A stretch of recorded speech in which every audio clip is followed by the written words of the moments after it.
Naveen Trivedi is Assistant Vice President, Institutional Research at HDFC Securities. He's joining us now, who covers the space. Naveen, great to have you with us here. Thank you very much. You know, as a company that we spoke with on Friday last Friday told us that the thrust and the good sales in the premium end of the category should more than make up for lack of any great momentum we are seeing in the entry-level segment, low-priced segment. Would you agree with that? And in your coverage universe, which are the companies which should outperform?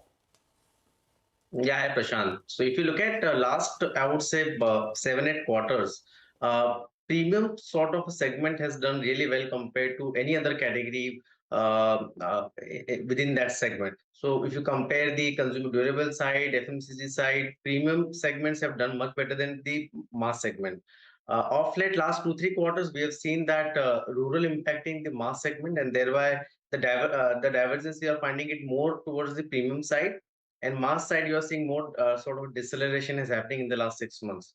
So even in FMCG case, you will find that considering rural is under stress since last 6 to 9 months, this trend is visible across within FMCG consumption Okay. also. Sure. So, if you can just tell us which are the companies that could be the biggest beneficiaries of this premiumization? I'm sure you track all of these names, Blue Star, Voltas.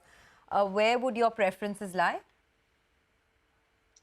I would say, considering RAC is still a non-seasonal sort of a period, so it won't change the needle too much in this phase. While within FMCG part, I would say, considering lever as a big part of the premium segment, the other personal care categories are also having a big part of the personal premium segment, and thereby they will be the key beneficiary of this trend. However, we also have to understand that how much impact will be there from their mass products, mass segment also, which has been under stress because of the rural side, and thereby the volume side in the last 6 to 8, 9 months, we have been seeing that there is too much pressure on the volume side, and is sustainable in the even in the second quarter also.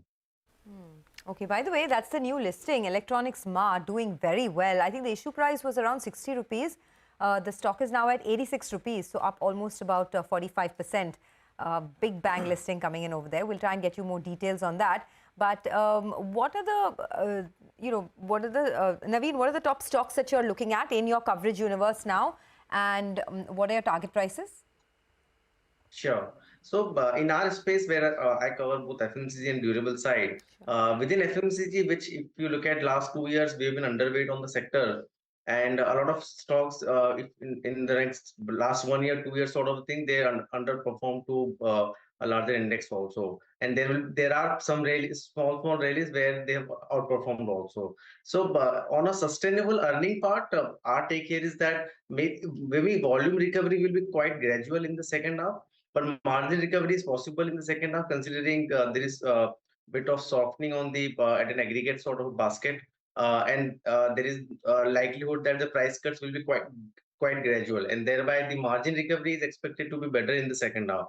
And thereby stocks where like Dower, Marico, where you still have a play in terms of margin side, you still have play in terms of recovery on the on the discretionary necessity side.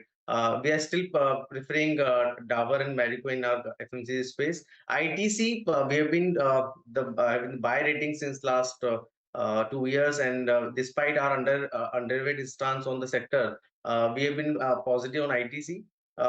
Although like the big rally has already been covered up, but there will more like earnings sort of a trajectory in the second half will decide how it will perform. But by and large, we are in line with the ITC also in our portfolio.